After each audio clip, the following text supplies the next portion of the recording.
ministère de la vérité restauratrice Mivresse avec Dr Gaoudé, tu connaîtras la vérité et la vérité t'affranchira.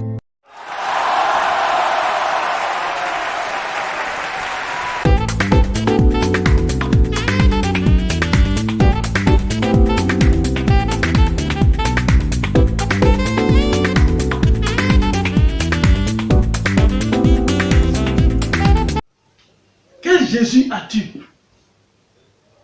Jésus de la prospérité? Voilà comment les disciples de Jésus le voyaient. Jésus de prospérité, c'est bien. Mais mon Jésus que je connais, mon Jésus que je suis, n'est pas seulement Jésus prospérité. Écoute-moi bien. C'est un piège pour t'utiliser comme son guichet automatique. C'est un piège pour t'utiliser comme pour que tu demeures sa caisse d'épargne, sa caisse d'économie. C'est un piège pour que tu restes son portefeuille, son porte-monnaie. C'est un piège pour que tu restes collé à lui. Remarquez bien. Il faut toujours utiliser la voix prophétique pour te convaincre, pour te maintenir.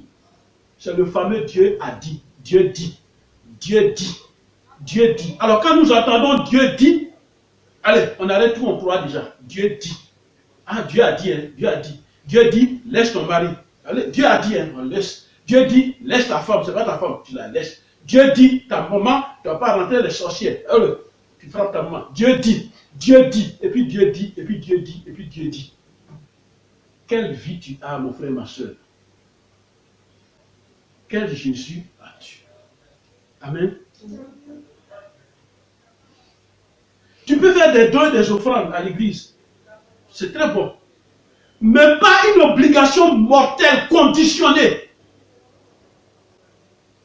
La prospérité est déjà en toi qui m'écoute, c'est en nous. C'est par ignorance que nous ne savons pas les lois spirituelles qui vont nous apporter la prospérité. Dieu n'est pas commerçant. Pour dire, le mariage coûte 500 000, alors qu'il y a 500 000, j'ai le mariage. Le voyage coûte 1 million, je donne 1 million, j'ai le voyage. Non. C'est vrai, c'est la loi de la semence et de la récolte. Mais quelle semence et quelle récolte? La prospérité est déjà en nous. Lisons Jean 3, verset 1, 2. Lisons 3 Jean, pardon. Prenons 3 Jean. 3 Jean. Lisons 3 Jean. 3 Jean 1, verset 2, que nous dit la parole de Dieu. 3 Jean 1, verset 2. La parole de Dieu dit, bien-aimé, écoutez-moi bien, c'est Dieu qui a écrit cette parole. Bien-aimé, je souhaite que tu prospères à tous égards et sois en bonne santé comme prospère l'état de ton âme. C'est Dieu qui parle comme ça. Tout dépend de l'état de ton âme quand tu viens en Christ. Tout dépend de l'état de ton âme. Dieu ne peut pas bénir quelqu'un qui vole au travail. Tu ne peux pas. Tu détournes l'argent du travail, tu viens faire des dons à l'église avec ça. Et puis tu crois que tu vas avoir prospérité. Dieu ne bénit pas comme ça.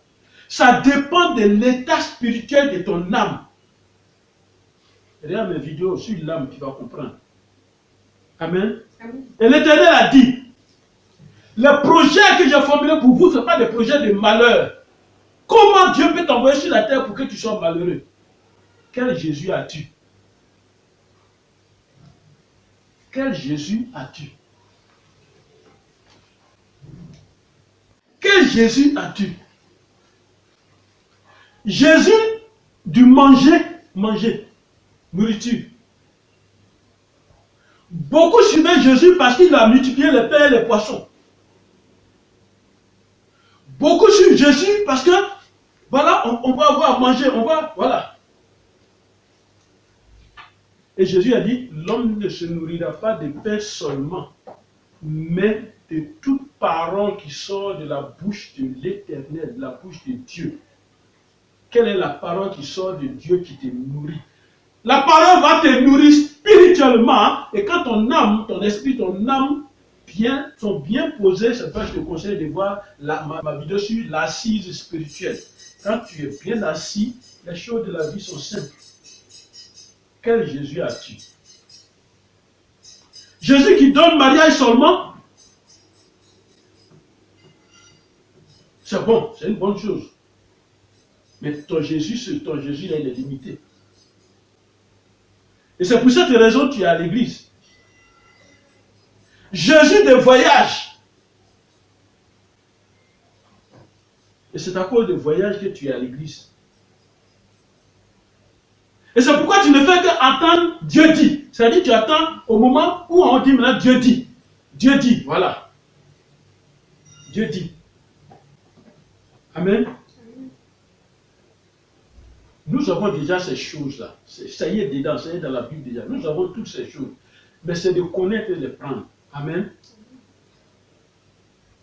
On n'a pas besoin de faire des spectacles. Pourquoi on fait arrêter les gens à l'église pour dire Dieu dit, toi, lève-toi.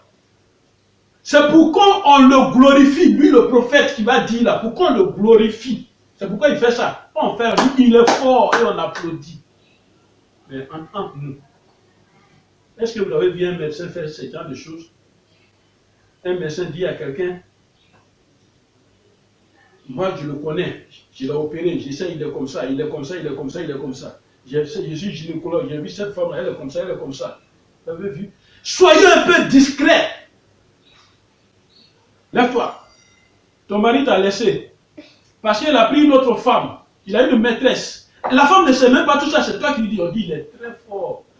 Et toi, tu as fini ton culte, tu vas chez toi à la maison, dans ta famille, tu as divisé un couple. Ils s'en vont à la justice pour se séparer. Et là, tu as réussi ta mission. Attention, mon frère, mes soeurs, mes frères, mes soeurs. La Bible dit, si quelqu'un est en Christ, les choses anciennes sont passées et toutes choses sont devenues nouvelles. 2 Corinthiens 5, verset 17. Les choses anciennes doivent être oubliées. Parce que tout devient nouveau maintenant quand on est en Christ.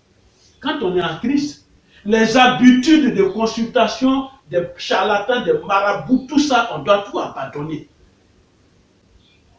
Et c'est cet esprit de consultation de ces mystiques-là qui reste à nous. Alors nous voulons toujours qu'on nous dise quelque chose, quand Dieu dit. Dieu dit, j'ai vu ta maman, j'ai vu ça, j'ai vu. Et puis voilà. Et toi, tu ne dépends que de ça. Tu n'es plus avec Bar Jésus. Quand tu rentres en Christ, tu n'es plus avec Bar Jésus. Tu n'es plus avec les séducteurs, tu n'es plus avec les menteurs. Tu n'es plus avec les prophéties alimentaires et de complaisance. Tu n'es plus avec ça. Tu n'es plus avec les révélations d'escroquerie. Tu n'es plus avec ça. Tu n'es plus avec les féticheurs. Il faut les oublier. Tu as Jésus-Christ de Nazareth. Amen. Tu as Jésus-Christ de Nazareth. Tu as Jésus-Christ de Nazareth. Il est écrit, tu adoreras le Seigneur ton Dieu et tu le serviras lui seul. Jean 4, verset 10. Lui seul. C'est ce Jésus que tu dois avoir dans ta vie. Il y en a qui ont des Jésus encore sur la croix. Chrétien, il faut savoir c'est différent. Il y en a qui ont leur Jésus, il est encore sur la croix. Si sorcier veut, ou n'est pas que sorcier rentre dans ta maison, il faut prendre un crucifix et puis tu mets sur le mur. Et Jésus là, il est sur la croix. Ils ont encore un Jésus qui est sur la croix. Es-tu chrétien? Quel Jésus as-tu? Toi, ton Jésus, il est encore sur la croix. Moi, mon Jésus n'est pas sur, il n'est plus sur la croix. Il a vaincu la mort, il n'est plus sur la croix. Il a dépassé même, il a ressuscité. Il y en a qui ont un Jésus qui est encore bébé. Enfant Jésus. Ça, c'est là, ça. Ça y est au salon, quelque part dans le coin de la cour. Il est dans une crèche. Ça, il a un Jésus bébé. Il y en a encore qui ont l'air Jésus dans les bras de sa mère Marie. Et il y en a qui ont un Jésus ressuscité des morts. Il y en a qui ont un Jésus absent dans leur vie parce qu'ils ne le voient pas. Ça, c'est leur Jésus, ça. Il y en a qui ont leur Jésus au bout des lèvres et non dans le cœur. Quand ils sortent de l'église, ça fait de Jésus, là, c'est fini. Il y en a qui ont leur Jésus dans la poche d'un dirigeant spirituel, de son pasteur. Voilà. Si lui n'a pas parlé là. Non, non, non. Alors, sans ce dirigeant, tu ne peux rien. Il y en a qui ont l'air Jésus dans la volonté de leur pasteur. Amen. Jean chapitre 20, verset 31. Le livre de Jean tout court. Jean chapitre 20, verset 31. Jean chapitre 20, verset 31. Que nous dit la parole de Dieu? 20, verset 31. Mais ce que vous entendez aujourd'hui, tout ce qui a été écrit dans la Bible, ces choses ont été écrites pour faire quoi? Afin que vous croyiez que le Christ, Jésus-Christ, Jésus est le Christ. Le Fils de Dieu. Le Fils de Dieu. Et qu'en croyant, vous ayez la vie. Vous avez la vie en son nom. Amen. Il dit, les choses ont été écrites. Ces choses que tu entends, que tu lis dans la Bible, que tu entends, ont été écrites en fait que vous croyez que Jésus est le Christ. C'est le seul vrai Dieu. Et il est le Christ, le Fils de Dieu. Et qu'en croyant, il faut croire, qu'en croyant, vous ayez la vie en son nom. Amen.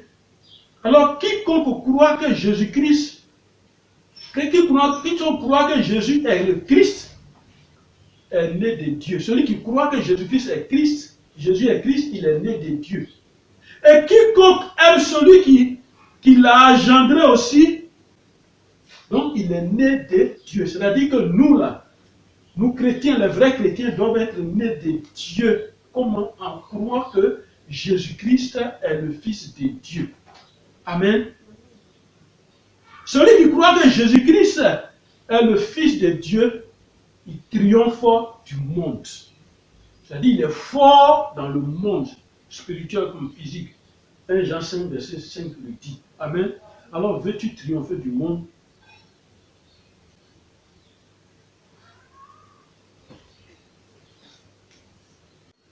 Quel Jésus as-tu?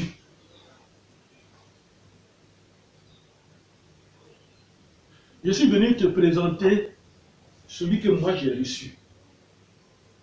Amen. Il n'est pas dans le paganisme.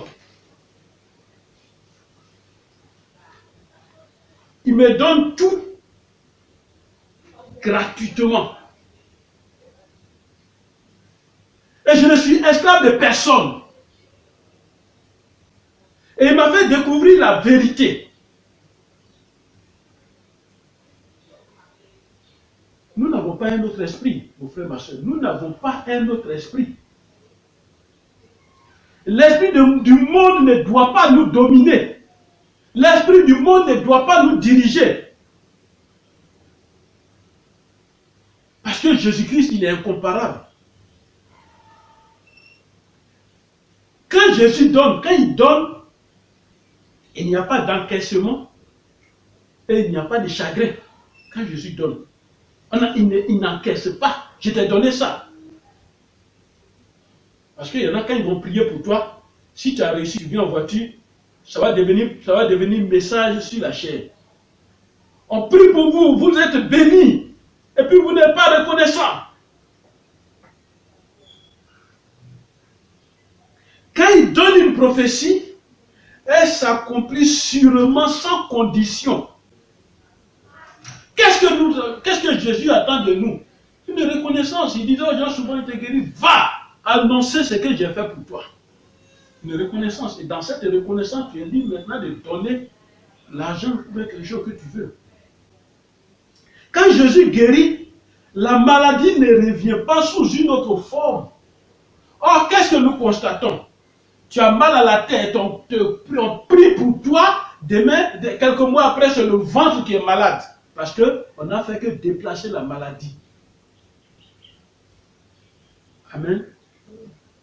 Quand Jésus t'a franchi, tu es réellement libre et sans rien payer. Tu es libre. Mais quand Jésus, notre Jésus t'a franchi, tu dois payer.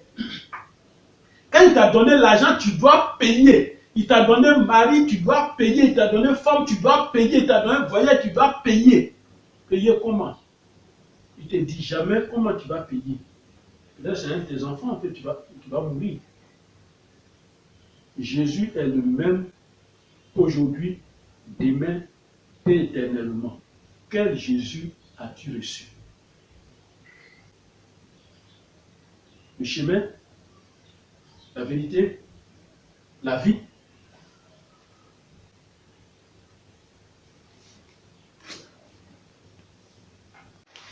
Amen. Quel Jésus as-tu reçu?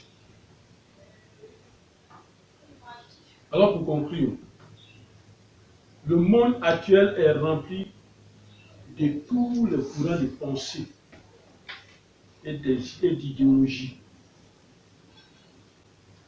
Il est rempli de sectes. Et la Bible nous dit qu'il y a parmi nous de faux prophètes, de faux docteurs, de faux pasteurs, de faux hommes ou femmes de Dieu qui ont introduit des sectes reniant Christ qui nous a rachetés. Mais tu ne peux pas découvrir qu'on renie Christ. Tu ne peux pas découvrir ça. 1 Pierre 2, verset 1. On dit renie Christ comment? Si tu as connu Jésus, tu peux être libre et plus joyeux. Mais comment, pourquoi en allant à l'église, ton cœur bat? Tu reviens de l'église, ton cœur bat. Pourquoi? Tu n'es pas libre. Alors accepte-le comme ton Seigneur et ton Sauveur. Accepte Jésus comme ton Seigneur et ton Sauveur. Tu n'as plus besoin de passer par quelqu'un pour parler à Jésus-Christ de Nazareth. Tu n'as plus besoin. Alors, avant de terminer, écoutons ce conseil. Et lisons cette parole vivante qui vient de Dieu comme conseil. Allons dans le livre de Romains. Dans le livre de Romains, la parole de Dieu nous dit. Romains chapitre 8. Écoutons la parole de Dieu. Romains 8, verset 9-10. La parole de Dieu nous dit quoi? Pour vous, vous ne vivez pas selon la chair. Quand on est chrétien, on ne vit pas selon la chair. C'est-à-dire, on ne fait pas, voilà, c'est pas fait du coup de poing, non. C'est pas force, non. On ne vit pas selon la chair, mais on vit comment? Mais selon l'esprit. Si du moins l'Esprit de Dieu habite en vous. Si du moins, c'est-à-dire l'Esprit de Dieu doit habiter en nous. Si du moins l'Esprit de Dieu habite en nous, si quelqu'un n'a pas l'Esprit de Christ. Si tu n'as pas l'Esprit de Christ, le Saint-Esprit, tu n'as pas l'Esprit de Christ, qu'est-ce qui se passe? Il ne lui appartient pas. Amen. Et si Christ est en vous. Et si Christ est en vous, le corps, il est vrai, est mort à cause du péché. Il est mort à cause du péché. Mais l'esprit est vie à cause de la justice. Et il continue, il dit au verset 11. Et si l'esprit de celui qui a ressuscité Jésus d'entre les morts habite en vous. Si l'esprit de celui qui a ressuscité Jésus-Christ d'entre les morts, l'esprit que Dieu a envoyé, qui a ressuscité Jésus d'entre les morts, si cet esprit-là, il est en toi, il est en moi, il est en vous, il est en nous, celui qui a ressuscité Jésus-Christ d'entre les morts, qu'est-ce qu'il va faire? Il rendra aussi la vie à vos corps mortels par son esprit qui habite en vous. Voilà. Cet esprit-là va aussi redonner la vie à nos corps mortels parce que cet esprit habite en nous. Amen. Amen. Le vrai Jésus, c'est Jésus-Christ de Nazareth. La parole et la lumière de Dieu. Le vrai Jésus, c'est Jésus de Nazareth. Toi qui m'écoutes. Alors tu as écouté ce message aujourd'hui. Que Dieu te bénisse. Tu as écouté ce message aujourd'hui. Que la grâce du Seigneur soit sur toi, au nom de Jésus. Que la grâce du Seigneur soit avec toi, au nom de Jésus. Applique cette parole que tu as écoutée et prie selon cette parole, au nom de Jésus. Amen.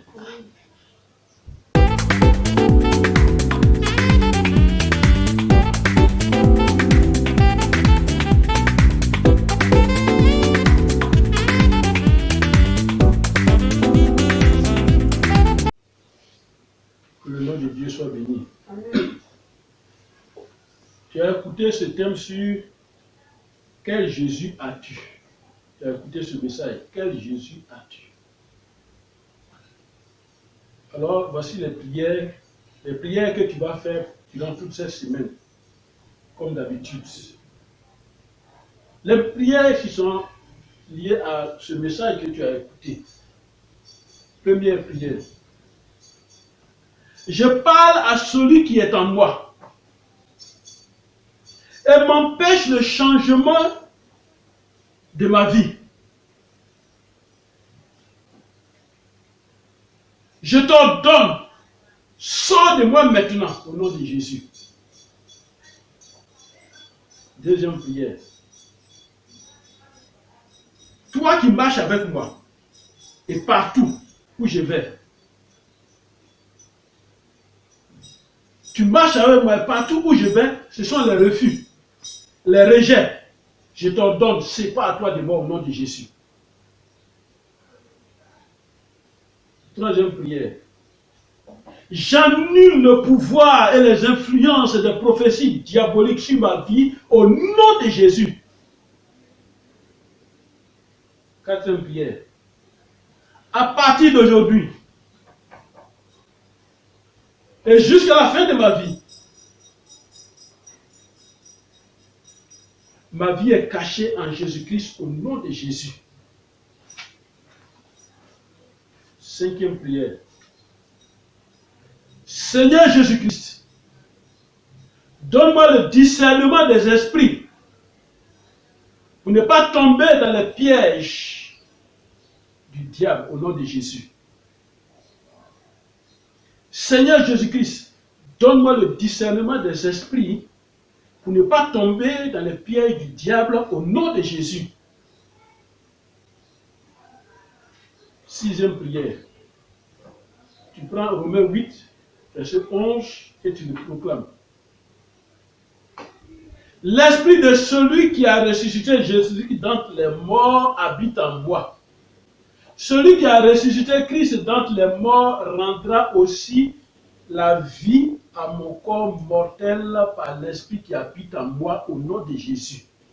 Tu prononces, tu proclames cette parole de cette manière et l'esprit de Christ va habiter en toi et qu'aucun esprit ne peut te séduire au nom de Jésus. Septième prière, tu remercies le Seigneur pour ses bienfaits au nom de Jésus. Amen. Papa, ton enfant a écouté ce message. Papa, donne-lui l'esprit de sagesse et que tout esprit qui l'empêche d'évoluer dans la vie, tout esprit qui l'empêche d'avoir la connaissance, tout esprit qui l'empêche d'être affranchi, que cet esprit se sépare de lui au nom de Jésus. Que cet esprit se sépare de toi à partir d'aujourd'hui, au moment où tu attends cette parole, que cet esprit se sépare de toi au nom de Jésus. Papa, enseigne ton enfant. Donne vie à ton enfant, papa. Glorifie ton nom. Au nom de Jésus. Amen. Merci Seigneur.